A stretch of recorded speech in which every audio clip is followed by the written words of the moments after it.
Recipe झटपट होणारी आहे।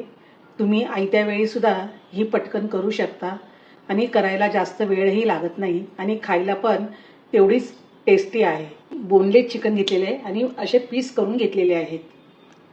तुम्ही बोनवाला सुद्धा चिकन वापरू शकता।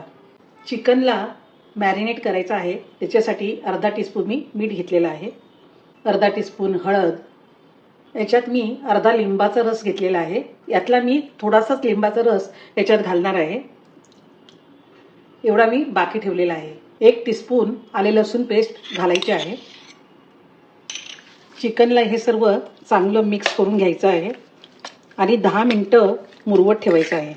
आज जी रेसिपी दाखवणार आहे त्या रेसिपीचं नाव आहे गार्लिक रोस्टेड चिकन।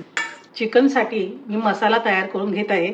त्याच्यासाठी बघा 10 पाकळ्या मी लसणाच्या घेतलेल्या आहेत आणि ह्या मोठ्या लसणाच्या पाकळ्या घेतलेल्या आहेत। मी अर्धा टीस्पून जिरेपूड घेतले, 1 टीस्पून धनेपूड, 1 इंच दालचिनीचा तुकडा, 4 लवंगा, 4 हिरव्या वेलच्या आणि अर्धा टेबलस्पून होईल एवढं मी काळी मिरी घेतलेली आहे। 2 टीस्पून लाल तिखट आणि 3 टीस्पून मी काश्मीरी चिली पावडर घेतलेली आहे। मी इथे धनेपूड वापरलेले आहे, पण तुमच्याकडे जर अख्खे धने असतील ते सुद्धा तुम्ही घेऊ शकता। आता याच्यामधले जे खडे मसाले आहेत ते मी आधी बारीक करून घेत आहे। मिक्सरच्या भांड्यामध्ये मी काळी मिरी, दालचिनी, 4 लवंग, 4 हिरवी वेलची, आधी हे सर्व मी वाटून घेत आहे। गरम मसाला मी बारीक करून घेतलेला आहे। याच्यामध्ये आता हे लसूण पाकळ्या, लसूण इथे मी जास्त वापरलेला आहे कारण आपण गार्लिक रोस्टेड चिकन करतोय म्हणून लसणाची क्वांटिटी मी जास्त घेतलेली आहे आणि चिकन सुद्धा मी पाव किलोच घेतलेलं आहे। जर तुमच्याकडे जास्त चिकन घेतलं असेल तर तुम्ही जास्त प्रमाणामध्ये लसूण घाला। धनेपूड, जिरेपूड, लाल तिखट आणि काश्मीरी चिली पावडर हे सर्व आता मिक्सरमध्ये परत वाटून घ्यायचं आहे। हा जो मसाला आहे पाणी न टाकता वाटायचा आहे, बिलकुल पाणी टाकलेलं नाही बघा, एकदम ड्राय मी केलेला आहे। कढईमध्ये मी 2 चमचे तेल घालत आहे।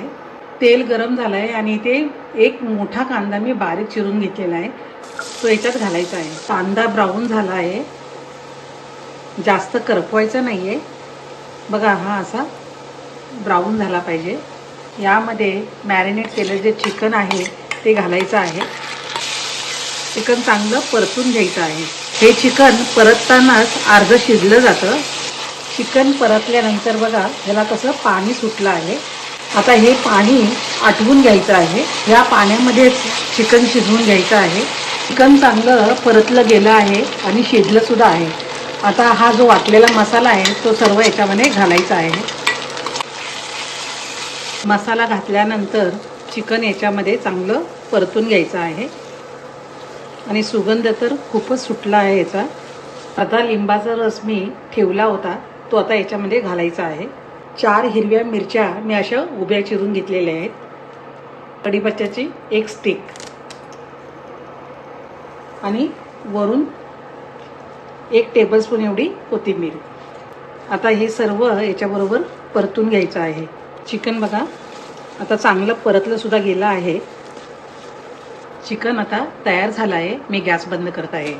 मी सुद्धा अशा प्रकारे चटपटीत गार्लिक रोस्टेड चिकन ही रेसिपी करून बघा, करायला एकदम सोपी आहे, पटकन होणारी आहे। अशाच नवीन रेसिपी पाहण्यासाठी तुम्ही फॅमिली फेवरच्या चॅनलला सबस्क्राईब करा। धन्यवाद।